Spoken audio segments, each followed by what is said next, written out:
नमस्कार, exam city 94 में आपका स्वागत है। अभी हाल ही में 12 जनवरी और 19 जनवरी को कनिक सहायक का पेपर होने वाला है और 12 जनवरी में उत्तराखंड एसआई का पेपर होने वाला है। आज हम उत्तराखंड के अति महत्वपूर्ण प्रश्नों के बारे में बात करेंगे जो अधिकांश पेपर में पूछे जाते हैं और ये प्रश्न आपके लिए काफ़ी लाभदायक होंगे। एक बार जरूर देखिए। क्लास स्टार्ट करते हैं। चलो जी, देखो जरा। तो यहाँ पे क्वेश्चन पूछा गया था, पेपर का ही क्वेश्चन है ये भी। उत्तराखंड में जागर किसे कहा जाता है ना। तो जागर अगर पूछ ले, उत्तराखंड में जागर किसे कहा जाता है? जागर कहा जाता है लोक गाथाओं को। उत्तराखंड के अंदर जागर किसे कहा जाता है? लोक गाथाओं को कहा जाता है। और जो जागर गायक होता है, जो जागर गायक होता है उसे हम क्या कहते हैं? जागरिया। अगर जागर का सम्राट जो कहा जाता, प्रीतम भरतवाण को कहा जाता। कई बार एग्जाम में पूछा गया क्वेश्चन है ये। अगर पूछ ले जागर सम्राट किसे कहा जाता, प्रीतम भरतवाण। अगर उत्तराखंड में जागर महाविद्यालय देखा जाए तो कहां सी है? देहरादून। अगर पूछ लिया जाए उत्तराखंड की एकमात्र जागर गायिका जिनका नाम है बसंती बिष्ट। कई बार पूछा गया क्वेश्चन है ये। उत्तराखंड के अंदर अगर हम कहें छपेली गीत किस अवसर पर गाया जाता है, ये भी कई बार एग्जाम में पूछा गया। मेले और विवाह के अवसर पर कौन सा गीत गाया जाता है? छपेली। देवी देवताओं की अगर स्तुति करनी हो तो कौन सा, यहाँ पे स्तुति में कौन सा गीत गाया जाता है? कफुआ। ये क्वेश्चन भी पूछा गया है। तो यहाँ पे ध्यान रखना, अगर पूछ ले कि जागर किसे कहा जाता है तो लोक गाथाओं को जागर कहा जाता है। जागर गायक को क्या कहते हैं? तो जागरिया। जागर का सम्राट कहा जाता है प्रीतम भरतवाण को। जागर महाविद्यालय उत्तराखंड में कहाँ है? तो देहरादून।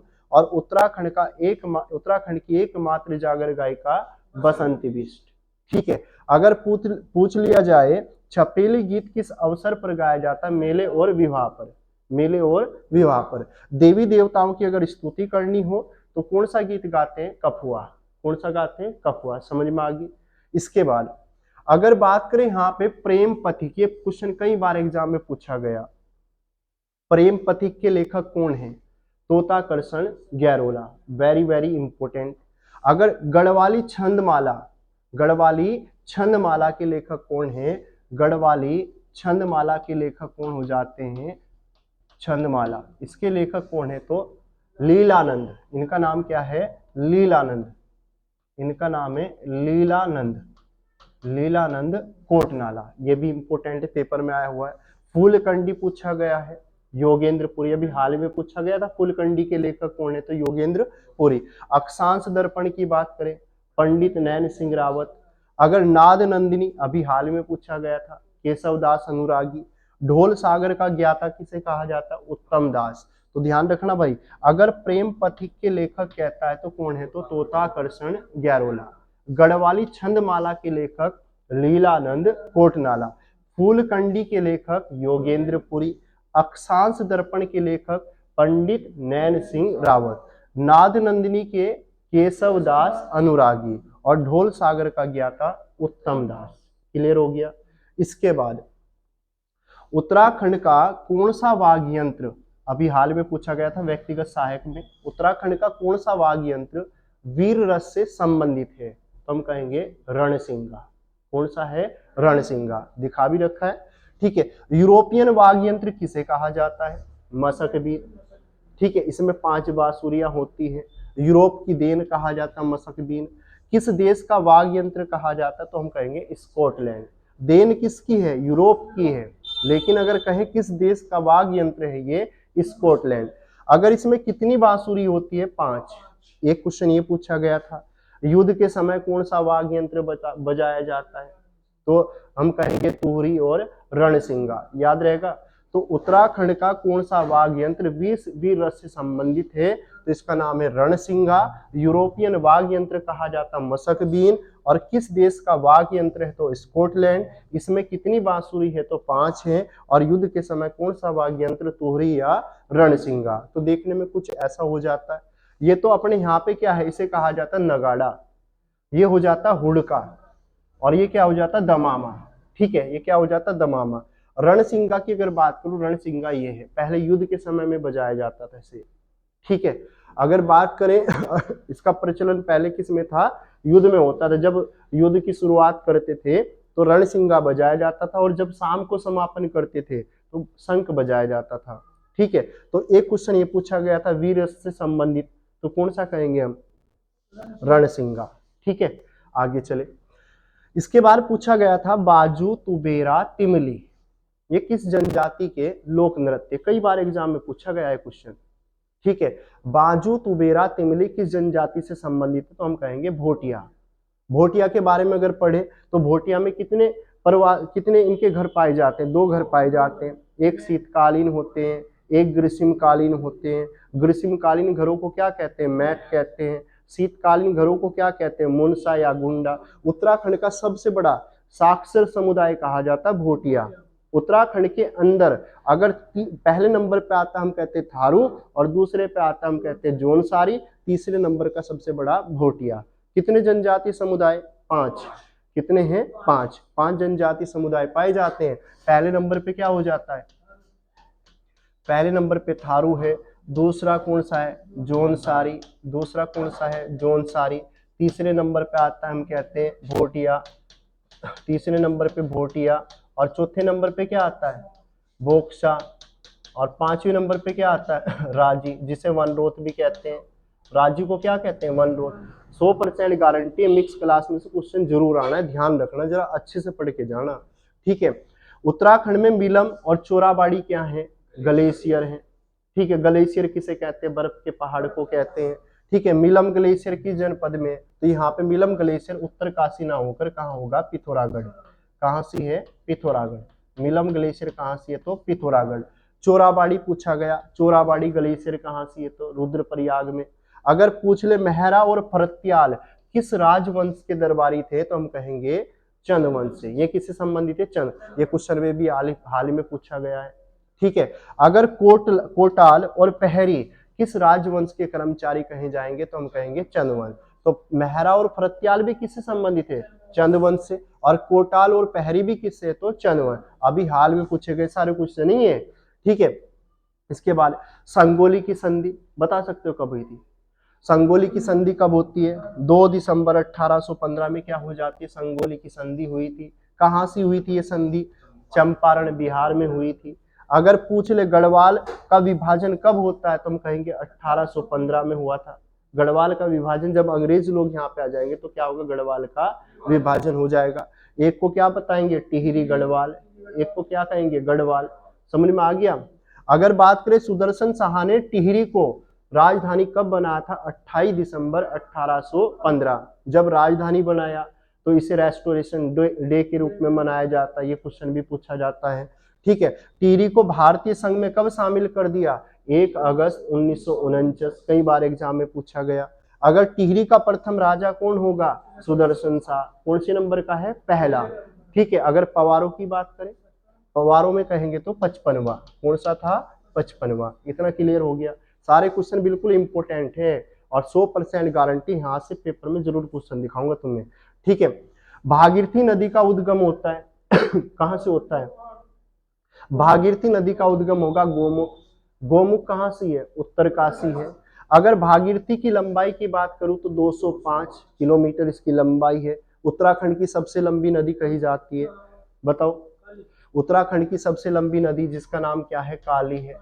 ठीक है, कितनी लंबाई है इसकी? 252 हो जाती है। 252 किलोमीटर।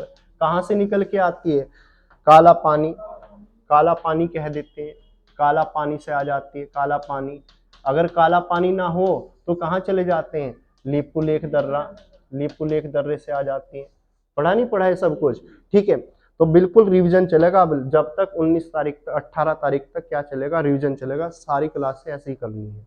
ठीक है, ऑफलाइन में भी, ऑफलाइन में तो खैर अलग चलेगा पूरा डाटा। ठीक है, और यहाँ पे भी सिलेक्टेड ही लेंगे जो पेपर में आना है। ठीक है, देवप्रयाग के बाद भागीरथी को क्या कहा जाता है? गंगा। उत्तराखंड के अंदर गंगा की लंबाई कितनी है? देवप्रयाग से हरिद्वार तक हम कहेंगे 96 किलोमीटर। उत्तराखंड के अंदर कितनी है? 96। भागीरथी से मिलने वाली पहली नदी कौन सी है? रुद्रगंगा। कौन सी है? रुद्रगंगा। रुद्रगंगा का उद्गम कहाँ से होता है? रुद्रगेरा ग्लेशियर। कहाँ से होगा? रुद्रगेरा ग्लेशियर। तो भागीरथी नदी का उद्गम कहाँ से होगा? गोमुख। गोमुख कहाँ से है? उत्तरकाशी। भागीरथी में मिलने वाली या भागीरथी नदी की लंबाई कितनी है? 205। ठीक है, देवप्रयाग के बाद भागीरथी को क्या कहेंगे? गंगा कहेंगे। देवप्रयाग से हरिद्वार तक गंगा की लंबाई 96 किलोमीटर। भागीरथी में मिलने वाली पहली नदी कौन सी है? रुद्रगंगा। रुद्रगंगा का उद्गम कहाँ से होगा? रुद्रगेरा ग्लेशियर से होगा। समझ में आ गई बात? इसके बाद नेक्स्ट अगर बात करें, आदि गुरु शंकराचार्य अपने उत्तराखंड आए थे तो किस राजवंश के समय आए थे? बताओ जी, वो कौन सा राजवंश चल रहा था? तो कत्तूरी राजवंश चलता है, जिसे हम कार्तिकेय भी कहते हैं। ठीक है, किस शासक के समय आए थे, यानी उस समय राजा कौन था? तो हम कहेंगे इष्टगण था। अगर बात करें अद्वैतवाद अद्वैतवाद सिद्धांत किसने दिया था? शंकराचार्य ने। ठीक है, अगर पूछ ले भारत में इन्होंने कितने मठों की स्थापना की थी? 4। अगर पूछ ले 4 मठ कौन कौन से थे? ज्योतिष मठ, पुरी, श्रृंगेरी और द्वारिका। बता सकते हो? अगर पूछ ले आदि गुरु शंकराचार्य ने किस नदी में देह त्याग किया? अलकनंदा। कौन सी थी? अलकनंदा। आदि गुरु शंकराचार्य ने किस नदी में देह त्याग किया? अलकनंदा। कौन सी थी? अलकनंदा। अलकनंदा में कब कर दिया था? 820 ईस्वी में। ठीक है, तो यहाँ पे ध्यान रखना, आदि गुरु शंकराचार्य किस राजवंश के समय आए थे? कार्तिकेय। किस शासक के समय आए? इष्टगण। अगर अद्वैतवाद सिद्धांत दिया था शंकराचार्य ने। अगर पूछ ले भारत में कितने मठों की स्थापना की? 4। कितने मठों की? 4। अगर 4 मठ कौन कौन से थे? ज्योतिष मठ और पुरी, श्रृंगेरी और द्वारिका। इतना क्लियर हो गया। इसके बाद शंकराचार्य का जन्म कहाँ हुआ था? पूछ लेगा तो ध्यान रखना, एक क्वेश्चन भी पूछा गया, शंकराचार्य का जन्म कहाँ हुआ था? तो हम कहेंगे केरल में हुआ था। इनके पिता का नाम क्या था? शिव गुरु। इनकी माता का नाम क्या था? सुभद्रा। इनके गुरु का नाम क्या था? गोविंद स्वामी। अगर शंकराचार्य ने देह त्याग किया तो कहाँ किया था? केदारनाथ। कब किया था? 820 में। कौन सी नदी में किया? अलकनंदा। तो ध्यान रखना, शंकराचार्य का जन्म कब हुआ? कहाँ हुआ? केरल। कहाँ हुआ? केरल। पिता का नाम क्या था? शिव गुरु। पिता का नाम शिव गुरु। माता का नाम क्या था? सुभद्रा। गुरु का नाम क्या था? गोविंद स्वामी। शंकराचार्य ने देह त्याग किया केदारनाथ। कब कर दिया? 820। किस नदी में? अलकनंदा। इसके बाद अगर बात करें, उत्तराखंड के अंदर गरुड़ शिला है तो किस धाम के पास देखने को मिलेगी? तो ध्यान रखना, ये कहाँ से? ये तो बद्रीनाथ। बद्रीनाथ देखे तो कहाँ से देखने को मिलेगा? चमोली में है। ठीक है, विश्व की सबसे लंबी धार्मिक पैदल यात्रा नंदा जाति यात्रा, अभी हाल ही में पूछा गया क्वेश्चन है। ठीक है, कितने किलोमीटर की है? 280 किलोमीटर की है। कहाँ से शुरू होती है? कसुआ गांव। कसुआ से शुरू होगी और कहाँ तक जाती है? हेमकुंड तक। इसके पड़ाव पूछता है, पड़ाव कितने हैं? तो इसके पड़ाव कितने हैं? तो 19। कितने पड़ाव हैं? 19। अगर बात करें, स्कंद पुराण में किरातों को क्या कहा गया? भील। ये भी कई बार पूछा गया। स्कंद पुराण के अंदर जो किरात जाति के लोग हैं उन्हें क्या कहा? भील कहा। अल्मोड़ा में हैप्पी क्लब की स्थापना कब हो जाती है? 1903। कई बार पूछा गया। अल्मोड़ा के अंदर हैप्पी क्लब की स्थापना कब हुई थी? 1903। किसने करी थी? गोविंद वल्लभ पंत ने करी थी। इंपोर्टेंट क्वेश्चन है। ठीक है, अल्मोड़ा में डिबेटिंग क्लब की स्थापना कब होती है? 1870। कई बार पूछा गया। अल्मोड़ा में डिबेटिंग क्लब की स्थापना कब हुई थी? 1870। अल्मोड़ा अखबार का प्रकाशन कब हुआ था? 1871। अगर उत्तराखंड में धौली गंगा, ये धौली नाग मंदिर है, धौली नाग मंदिर देखने को मिलेगा बागेश्वर। ये भी क्वेश्चन पूछा गया है। अल्मोड़ा जेल का निर्माण कब हुआ था? 1816 में हुआ। लेकिन यहाँ पे अल्मोड़ा थाना भी पूछता है। अल्मोड़ा थाने की स्थापना कब हुई थी? तो 1867। ये दोनों इंपोर्टेंट क्वेश्चन है, सारे पेपर में पूछे, ऐसा कोई नहीं है जो पेपर में ना आया हो। ठीक है, अल्मोड़ा थाने की स्थापना 1837। टिहरी बांध का निर्माण कार्य कब शुरू होता है? 1978। कब होगा? 1978। इसके लिए कंपनी बनाई जाती है जिसका नाम क्या था? THDC। THDC, ये कई बार पढ़ा है हमने। इसका गठन कब हुआ था? 1988। ये भी पूछता है टिहरी बांध किन नदियों के संगम पर है? भागीरथी और भिलंगना। ये भी पूछता है टिहरी बांध कितने मेगावाट की परियोजना है? 2400 मेगावाट की है। कितने भाग हैं इसके? 3 भाग हैं। 3 भाग हैं। तो अगर पूछ ले इसने बिजली बनाना कब शुरू कर दिया था? 2006 में। ये भी पूछेगा कि टिहरी बांध में सहयोगी देश कौन सा रहा था? रूस रहा था। कौन रहा? रूस। अगर पूछ ले जब टिहरी बांध बन रहा था उस समय रूस के राष्ट्रपति कौन थे? मिखाइल गोरबाचा अपने यहाँ पे आए थे, पैसा दिया था उन्होंने हमें उधार, है ना। साथ में ये भी पूछेगा टिहरी बांध की ऊंचाई कितनी है? 260.5 इसकी ऊंचाई है ना। ये सारे क्वेश्चन बिल्कुल रटे होने चाहिए। इसके बाद मलारी गांव, अभी हाल ही में हमने पढ़ा था मलारी गांव कहाँ सी है? तो मलारी गांव चमोली है। यहाँ के संविधानों की खोज किसने कर दी थी? शिव प्रसाद डबराल ने। कब कर दी थी? 1956 में। पढ़ा तो नहीं पढ़ा था? ठीक है। इसके बाद अगर पूछ ले श्रीनगर में लवारिस फंड से स्कूल कब खोला जाता है? तो यहाँ पे आंसर था इसका 1839। ये भी क्वेश्चन पूछा गया पेपर में आया हुआ, श्रीनगर में लावारिस फंड से स्कूल की स्थापना कब होगी? 1839।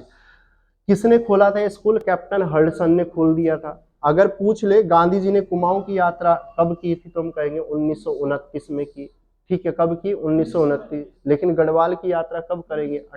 1915 में। कब करेंगे? 1915। हरिद्वार में आते हैं। देहरादून में कब गए? 1916 में गए। ठीक है। उत्तराखंड बजट 2023-22-23 की कुल राशि कितनी रही थी? तो ध्यान रखना ये कितनी रहती है? तो 65,571 पॉइंट कितना? 49 करोड़। 65,571.49 करोड़। हरिद्वार से बद्रीनाथ तक सड़क निर्माण करने वाला कौन था? William trail. कौन से नंबर का कमिश्नर था ये? उत्तराखंड का दूसरा कमिश्नर कहा जाता है। डबल लोक व्यवस्था लेके आया, कौन लेके आया? William trail. कब लेके आया था? 1924 में लेके आया, सॉरी 1824 में लेके आया। खच्चर सेना का गठन कर दिया विलियम ट्रेल ने। ठीक है। साथ में हम कहते हैं आबकारी विभाग की स्थापना कर दी विलियम ट्रेल ने। ठीक है। साथ भूमि बंदोबस्त करवाने वाला कौन था? विलियम ट्रेल था। समझ में आ गई बात? तो इसे तो अच्छे से करके जाना। यहाँ पे राजा सीलवर्मन का संबंध किस ऐतिहासिक स्थल से? ये क्वेश्चन पेपर में पूछा गया। तो ध्यान रखना जगत ग्राम यानी कालसी से इनका संबंध है। ठीक है। इसके अलावा अगर बात करें गढ़वाल राइफल की स्थापना कब हुई थी? बता सकते हो? तो ध्यान रखना गढ़वाल राइफल की स्थापना 5 मई 1887 में होती है। कई बार पूछा गया क्वेश्चन है। अगर पूछ ले इसका नारा यानी इसका युद्ध घोष वाक्य क्या है? तो हम कहेंगे जय बद्री विशाल। अगर पूछ ले कुमाऊं रेजिमेंट की स्थापना कब होती है? 27 अक्टूबर 1945। इसका मुख्यालय कहाँ से है? रानीखेत अल्मोड़ा है। ये कई बार एग्जाम में पूछा गया। अगर पूछ ले कब बनाया गया था? 1948 में बनाया गया। पहले इसकी स्थापना कहाँ होती है? तो हम कहेंगे अगर पूछ ले यहाँ पे कुमाऊं रेजिमेंट की स्थापना 27 अक्टूबर 1945। मुख्यालय कहाँ से है? रानीखेत अल्मोड़ा। कब बनाया? 1948। लेकिन मेजर सोमनाथ शर्मा का संबंध भी किससे है? तो फोर कुमाऊनी रेजिमेंट से। ये क्वेश्चन भी कई बार एग्जाम में पूछ लिया। परमवीर चक्र दिया गया था 1947। तो पूछ लेगा भारत के अंदर सबसे पहले परमवीर चक्र दिया गया मेजर सोमनाथ शर्मा। कब दिया गया था? 1947 में दिया गया। याद रहेगा? आगे चले। यहाँ पे राज्य स्तरीय डेयरी प्रशिक्षण संस्थान पूछा गया था। ये कहाँ से है? डेयरी प्रशिक्षण संस्थान। प्रशिक्षण देना हो तो कहाँ है? हरिद्वार। कहाँ से? हरिद्वार। अगर पूछ ले प्रशिक्षण ये राज्य स्तरीय डेयरी प्रशिक्षण कहाँ से है? तो हरिद्वार है। उत्तराखंड में जैविक अधिनियम कब लागू किया गया? 1919। ठीक है, ये भी पूछा गया है। ठीक है, 1919 नहीं होगा, 2019 होगा। ठीक है। इसके अलावा 1 हेक्टेयर में कितनी नाली होती है? पूछा गया है 50। कितनी हो जाती है? 50। एक पूछा जाता है समोच्च खेती का दूसरा नाम क्या है? तो कंटूर फार्मिंग। कौन सी है? Contour farming. उत्तराखंड में पशुधन विकास बोर्ड कहाँ सी है? ऋषिकेश में है। यह भी कई बार एग्जाम में पूछ लिया। अगर उत्तराखंड में सर्वाधिक बोई जाने वाली फसल कौन सी है? तो हम कहेंगे गेहूं। ये क्वेश्चन भी कई बार पेपर में आया हुआ है। इसके अलावा नैनीताल को उत्तर प्रदेश की ग्रीष्मकालीन राजधानी कब बनाया गया था? तो ध्यान रखना 1962। ये भी कई बार एग्जाम में पूछ लिया। अगर पूछ ले लखवाड़ बांध किस नदी पर है? तो यमुना नदी पे। यमुना की लंबाई बताना जरा कितनी है? 136। कितनी है? 136। उत्तराखंड के अंदर इसकी लंबाई कितनी है? 136 किलोमीटर। मनेरी भाली कई बार पूछी गई है। मनेरी भाली परियोजना किस नदी पे है? तो भागीरथी नदी पे है। अगर पूछ ले छिबोरो बांध किस परियोजना किस नदी पे है? तो टोंस पे है। अगर पूछ ले व्यासी परियोजना किस नदी पे है? तो यमुना नदी। ठीक है, जितने भाई ऑनलाइन देख रहे हैं 100% यहाँ से क्वेश्चन आने वाला। अगर क्लास अच्छी लग रही है, सारे क्वेश्चन बिल्कुल सिलेक्टेड है, एक भी क्वेश्चन ऐसा नहीं कि पेपर में नहीं आया हो, सारे क्वेश्चन सिलेक्टेड है। अगर क्लास अच्छी लग रही है तो लाइक जरूर करें। और दोस्तों को ज्यादा से ज्यादा शेयर जरूर करें भाई, ठीक है। इसके बाद बताएं जरा, हिंडोला मस्तानी पूछा जाता है, कई बार एग्जाम में पूछ लिया है हिंडोला मस्तानी। हिंडोला मस्तानी मोर ध्वज किसका है, तो हम कहेंगे मोला राम का है। अगर बात करें बाग और गुरुड़ किसकी रचना है, मोला राम की है, ठीक है। 36 रकम 32 कलम का संबंध पूछा गया, चंद राजाओं से है, क्या थे, एक प्रकार के कर थे इन्हें, लेकिन इनका उन्मूलन करने वाले कौन थे, गोरखा। इस पे रोक किसने लगाई, गोरखाओं ने, ठीक है। गढ़वाल की 10वीं सेटलमेंट रिपोर्ट यानी 10वां भूमि बंदोबस्त किसने कर दिया था, तो हम कहेंगे पो ने कर दिया, ये भी पूछा जाता है, ठीक है। इसके अलावा भागीरथी घाटी में आलू और राजमे की खेती का श्रेय दिया जाता है, बताओ किसे, पढ़ा रखा है, किसे दिया जाता है, फेरेडिक विल्सन को दिया जाता है, ठीक है। अटल खाद्य योजना की शुरुआत करने वाला पहला राज्य उत्तराखंड था। उत्तराखंड में द्रोण क्या है, ये भी पूछा गया, माप तोल की एक इकाई है। अगर किसे मापा जाता है तो हम कहेंगे जमीन और अनाज को मापा जाता है, किससे, द्रोण से। किसे मापते हैं, द्रोण से। उत्तराखंड पशु विकास बोर्ड कहाँ है, तो ऋषिकेश में। कहाँ से है, ऋषिकेश।